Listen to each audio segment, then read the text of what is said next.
है ना। लेकिन यीशु मसीह को बताया, उसने उससे कहा, पुत्री तेरे विश्वास ने तुझे चंगा किया है, कुचल से जा और अपनी इस बीमारी से बची रहे। इसका विश्वास क्या था कि वह अपने मन में कहती थी। कहना बहुत जरूरी है। देखो, अगर आपने जो विश्वास किया है तो उसको बोलना बहुत जरूरी है। अगर मैं बोलता हूँ, इन दिनों में अगर देखा जाए तो मैं किसी कंपनी में काम कर रहा था, तो डेली आने जाने के चक्कर में मैंने वो कंपनी को क्या करा, अभी मैंने छोड़ा नहीं है, लेकिन मैंने वहाँ पर अभी जाना बंद कर दिया है। और देखो, अभी ग्रुप में मेरा नंबर ऐड है, और वैसे और कोई लोग होते हैं ना तो उनका नंबर उन्होंने हटा दिया है, लेकिन मेरा नंबर अभी भी है वहाँ पर। तो मैं परमेश्वर का धन्यवाद करता हूँ कि मैंने ये रखा है। मैंने कहा, प्रभु जो आपने मेरे लिए रखा है ना तो उसे शैतान और इंसान उसे नहीं छीन सकता। वो मुझे मिलेगा जो आपने दिया है ना।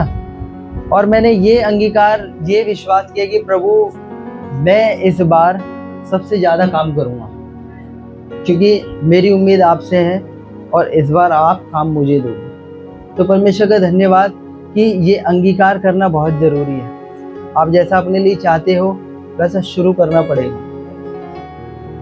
आपके बोलने से भी आपके जीवन में बदलाव आएगा। सोचो, अगर बुरा बोलने से बुरा हो रहा है तो क्या सही बोलने से सही नहीं होगा? होगा, है ना। लेकिन जब हम बोलना शुरू करेंगे, वह यह कह ही रहा था कि आराधनालय के सरदार के घर से लोग ने आकर उससे कहा, तेरी बेटी तो मर गई, अब गुरु को क्यों दुख देता है। इसने विश्वास किया था कि तू आकर उस पर हाथ रख कि वह चंगी होकर जीवित रहे। अब यहाँ पर आराधनालय के सरदार के घर में से कुछ लोग आए हैं उसको, और वो कहते हैं कि तेरी बेटी मर गई है, अब गुरु को क्यों दुख देता है। अब इन लोगों को वहां पर रुकना चाहिए था, और ये लोग उसको बताने आ रहे हैं कि भाई तेरी बेटी मर गई है और अब गुरु को दुख क्यों दे रहा है। वो लोग ये चाह रहे थे कि अब यीशु मसीह यहाँ से वापस चला जाए, है ना। जो मैंने बात को सीखा यहाँ पर कि वो चाह रहे हैं कि तू तो घर जा, लेकिन अब गुरु को दुख मत दे, गुरु को दुख मत दे। क्योंकि लोग नहीं चाहते, शैतान नहीं चाहता कि यीशु मसीह आपके जीवन में आश्चर्य कर्म करे। शैतान नहीं चाहेगा। वो आपके घर में ऐसी सिचुएशन बना देगा कि आपके विश्वास को कमजोर करेगा। कई बार ऐसे लोग आपके आसपास आएंगे आपके विश्वास को कमजोर करने के लिए।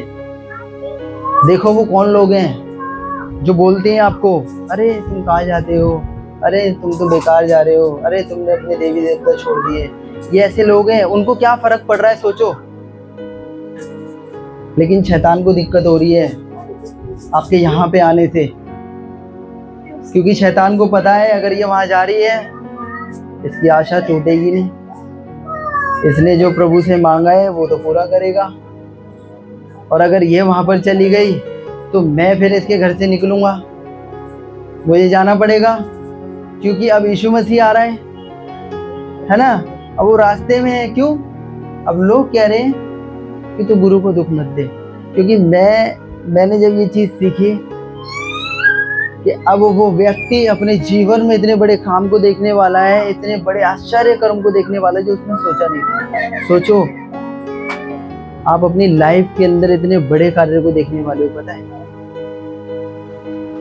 कई बार ऐसे लोग आपके जीवन में आएंगे, आपको बोलेंगे रहन दो, छोड़ दो, अरे हमारे साथ चलो, हम यहाँ ले चलते हैं, वहां से ये चीजें हो जाएंगी, है ना। लेकिन देखो, वह ये कह ही रहा था कि आराधनालय के सरदार के घर से लोगों ने आकर कहा कि तेरी बेटी मर गई है, अब गुरु को क्यों दुख देता है। जो बात वह कह रहे थे उसको यीशु ने अनसुना करके आराधनालय के सरदार से कहा, मत डर, केवल विश्वास रख। अब इसका विश्वास क्या था? इसने आकर बहुत विनती की। इसने क्या बोला कि तू आकर उस पर हाथ रख कि वह चंगी होकर जीवित रहे। अब हाथ क्या दूर से रखा जाता है? वो तो उस जहाँ वो व्यक्ति होगा अब तो उसके पास आना पड़ेगा ना। अब ये लोग रोक रहे हैं उसको कि गुरु को क्यों दुख दे रहा है, क्योंकि अब वो मरी हुई लड़की अब जिंदा होने वाली है। आपके जीवन में जो चीजें छूट गई, टेंशन मत लो, परमेश्वर आपके जीवन में आश्चर्य कर्म करने वाला है, पता है। आप विश्वास करो उस चीज के लिए। परमेश्वर चाहता है जिस कार्य के लिए आप यहाँ पर आए आप उसको स्वीकार करो। परमेश्वर चाहता है कि आप उसको अपनी आंखों से देखो पूरा होते हुए। यहाँ सचमुच मैं जिस सच्चे परमेश्वर के पास आई हूँ वो ये काम करता है कि नहीं करता। आपने दुनिया में तो जाकर देखा होगा, लेकिन सचमुच वो ऐसा परमेश्वर है, वो कहता है कि तू मुझे परख के देख मैं कैसा भला हूँ, है ना। आप उसे परख सकते हो क्योंकि वो खुद बोलता है, क्योंकि वो खुद में इतना ताकतवर है, वो खुद में इतना वो है कि वो कहता है, क्योंकि उसके लिए कोई भी काम छोटा नहीं है, वो सब कर सकता है, इसलिए वो बोलता है। अगर किसी के पास पैसा होगा और वो बोलेगा भैया मेरा मकान बनवा दो, तो वो बोलेगा ठीक है, अरे मैं बनवा दूंगा, क्योंकि उसे पता है मैं बनवा सकता हूँ। इसलिए परमेश्वर कहता है तू मुझे परख के देख, उसे पता है मैं कर सकता हूँ, तभी वो बोलता है। मत डर, केवल विश्वास रख। तो मैं इतना कहना चाहूंगा कि आपने जो विश्वास किया है, आप लोग जो अपनी आशा को यहाँ पर लेकर आते हो यीशु मसीह के पास, डरो मत, हालात कैसे भी हैं, बने रहो बस। और देखो वो समय है, हो सकता है कई लोगों के जीवन में आज ही बदलाव हो जाए, हो सकता है कुछ लोगों के जीवन में 1 हफ्ते बाद हो, 1 महीने बाद हो, लेकिन होगा, होगा, विश्वास करो, है ना। परमेश्वर आपके जीवन में कार्य को पूरा करेगा और वो करने में सामर्थ्य है। केवल विश्वास रख। और उसने पतरस और याकूब के भाई यूहन्ना को छोड़ अन्य किसी को अपने साथ आने ना दिया। आराधनालय के सरदार ने घर में पहुंचकर उन लोगों को बहुत रोते और चिल्लाते देखा। तब उसने भीतर जाकर उनसे कहा, तुम क्यों हल्ला मचाते हो और रोते हो? लड़की मरी नहीं परंतु सो रही है। वे उसकी हंसी करने लगे, परंतु उसने सबको निकाल कर लड़की के माता पिता और अपने साथियों के साथ भीतर जाकर लड़की पड़ी थी गया।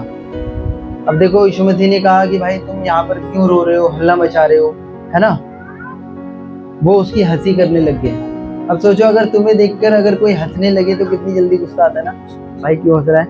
अब यीशु मसीह का स्वभाव देखो। तो मैंने भी ये चीज सीखी कि उसका स्वभाव कितना नम्र है कि उसे फर्क नहीं पड़ता, कोई हंस रहा है उसको टेंशन ही नहीं है। तो मैंने ये सीखा अपने काम से लोगों को जवाब देना चाहिए। वो भले ही वहां पर रो रहे थे, हुल्लड़ मचा रहे थे, लेकिन यीशु मसीह ने जो काम वहां पर किया उनके मुंह पे ऐसा चांटा लगा, पता है वो बोलने के लायक नहीं रहे होंगे, मैं ये समझ रहा हूँ, क्योंकि वो मृतक लड़की को उसने जीवित किया। उन्होंने सोचा यार हमने इतना सब कुछ किया, ढोल पीटा, इतनी पूजाएं की, उससे कुछ नहीं हुआ, लेकिन इसने अपना हाथ रखा और वह उठ के खड़ी हो गई।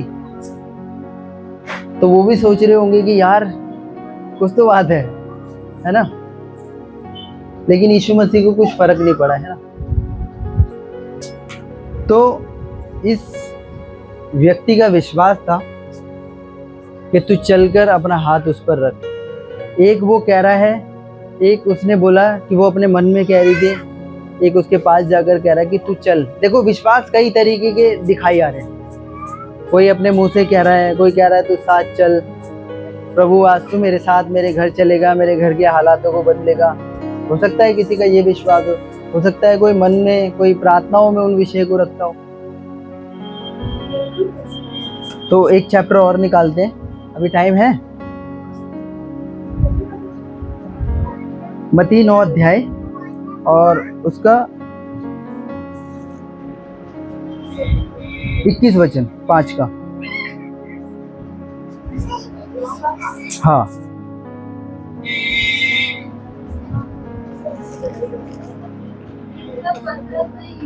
नहीं 27, सॉरी, 2 अंधों को दृष्टिदान, 5 का पेज नंबर 15। मती मती मती 5 का 27, पेज नंबर 15। 15 है भाई, 9 का 15 है ना, पेज नंबर 15। हाँ वहाँ से आगे बढ़ा, हाँ उसके पीछे दाऊद की संतान हम कर रहे हैं। आमीन। तब वह घर में पहुंचा तो अंधे उसके पास आए और यीशु ने उनसे कहा, क्या तुम्हें विश्वास है कि मैं ये कर सकता हूँ? उन्होंने कहा उससे, हाँ प्रभु। तब उसने उनके आगे छूकर कहा, तुम्हारे विश्वास के अनुसार तुम्हारे लिए हो। और उनकी आंखें खुल गई। यीशु ने उन्हें चिल्लाकर कहा, सावधान, इस बात पर तो ना जाने। और उन्होंने निकल कर बात से आमीन। तो अभी यहाँ पर ये 2 अंधे हैं, और जब यीशु वहाँ से आगे बढ़ा तो 2 अंधे उसके पीछे से पुकारते हुए चिल्लाते, हे दाऊद की संतान, हम पर दया कर। जब वह घर में पहुंचा, वे 2 अंधे उसके पास आए और यीशु ने उससे कहा, क्या तुम्हें विश्वास है कि मैं ये कर सकता हूँ? अब देखो 2 अंधे हैं ये, यीशु मसीह रास्ते से निकले, अब ये 2 अंधे उसके पीछे चिल्लाते हुए जा रहे हैं, हे दाऊद की संतान, हम पर दया कर। वो तब भी रुका नहीं। यहाँ पर जो बात समझी, वो तब भी रुका नहीं है। वो पुकारते हुए आ रहे हैं, वो जा रहा है, लेकिन वो एक घर में पहुंचा, वो उस घर में पहुंच गए। आमीन। तो मैंने ये चीज सीखी वहां पर कि यीशु मसीह उनकी चाहत को देखना चाह रहा था कि लोग कितना मेरे पीछे चलते हैं, है ना। चीज तो चाहिए, लेकिन ये कितना चल सकते हैं, ये उसके पीछे चल रहे हैं, चल ही रहे हैं, अंधे हैं बेचारे। अगर यीशु मसीह सोचो, अगर वो किसी गली में चला जाए तो उन्हें पता लगेगा ये कहाँ को गया है, लेकिन वो खुद सीधा चलने वाला है। आमीन। लोग भटक ही नहीं सकते, है ना। तो इसीलिए तो वो कहता है सीधा मार्ग। तो ये 2 अंधे उसके पीछे आए और चल रहे हैं। यीशु मसीह ने इनसे कुछ नहीं पूछा, सिर्फ ये कहता है, जब वह घर में पहुंचा तो वे अंधे उसके पास आए और यीशु ने उनसे कहा, क्या तुम्हें विश्वास है? वो सिर्फ एक चीज पूछ रहा है, क्या तुम्हें विश्वास है? अगर विश्वास है तो तभी आपके जीवन में काम होगा। आमीन। तो वो देखना क्या चाहता है आपका, वो चाहत भी देखना चाहता है, आप लोग कितना चल रहे हो। सोचो, आप इतना मुसीबत झेलकर भी उसके पास आते हो, पता है आपको क्या लगता है कि कुछ होगा नहीं, बड़ा होगा आपकी जिंदगियों में, मैं विश्वास करता हूँ। जब वो खुद इतना बड़ा है तो काम भी तो बड़े करेगा, है ना। तो अपनी हैसियत के हिसाब से देगा वो, तो वो काम भी इतने बड़े करता है।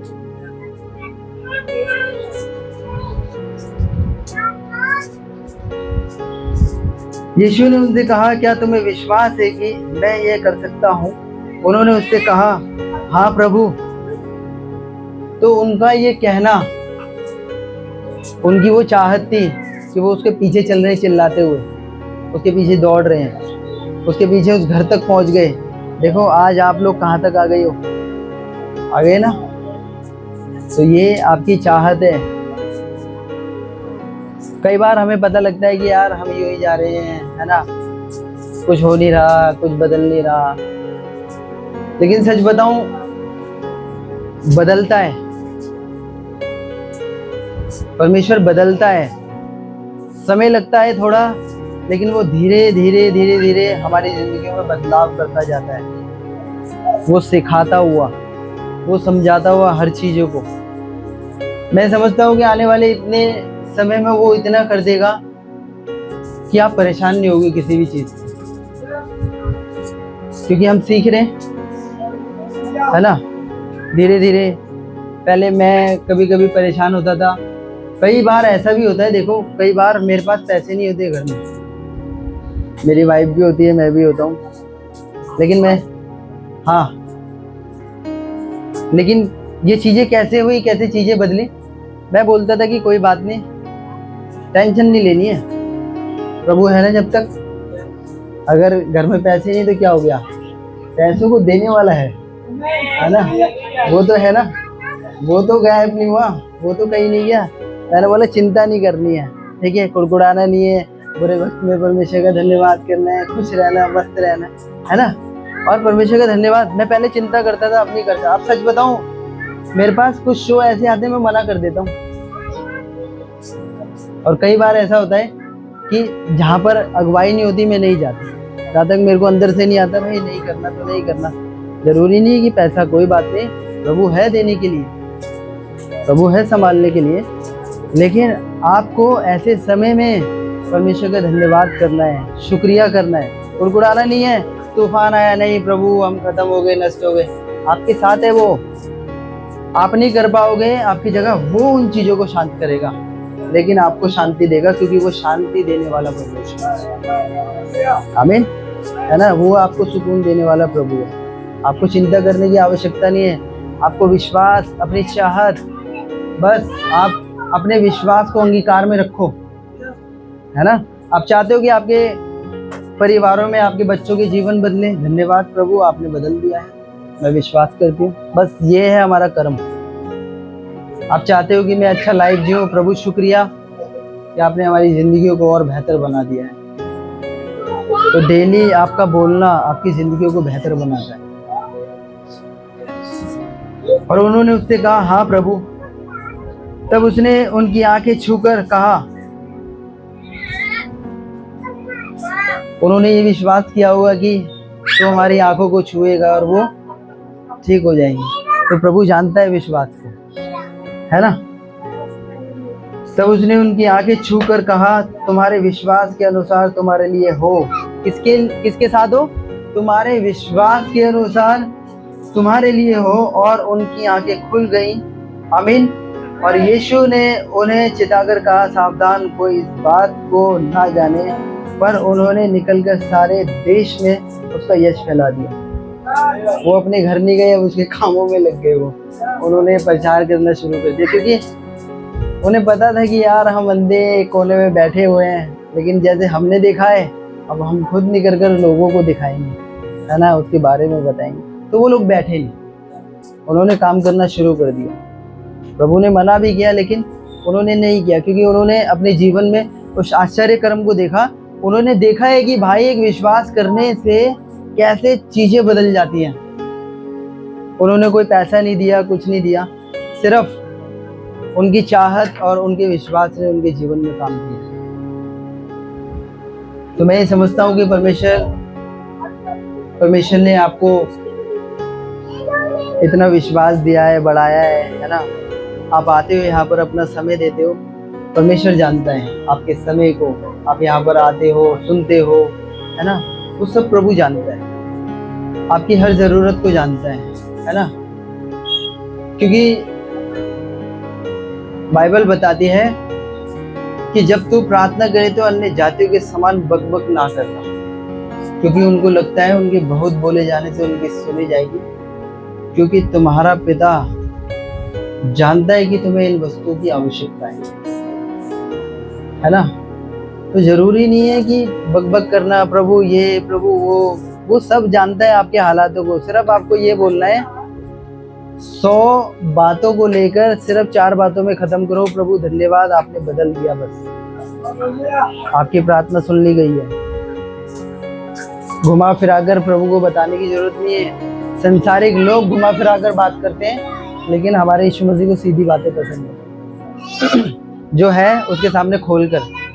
क्योंकि हन्ना थी, उसने अपने प्रभु के सामने, क्योंकि वो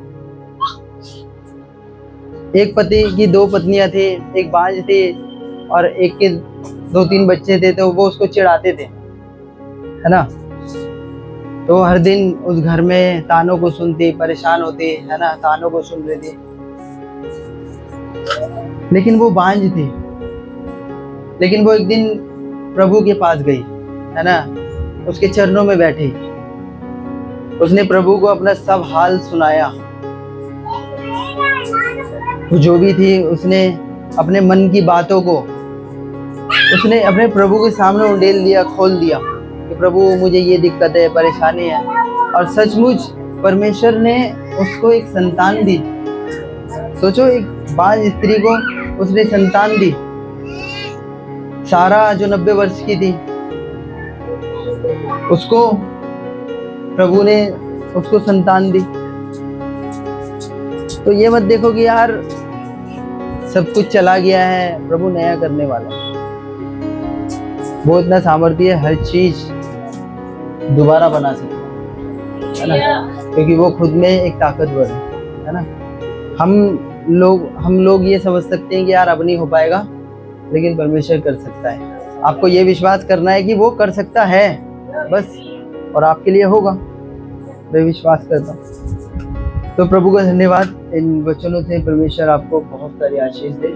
और मैं विश्वास करता हूँ कि प्रभु ने आज आपसे बातें करी है, प्रभु ने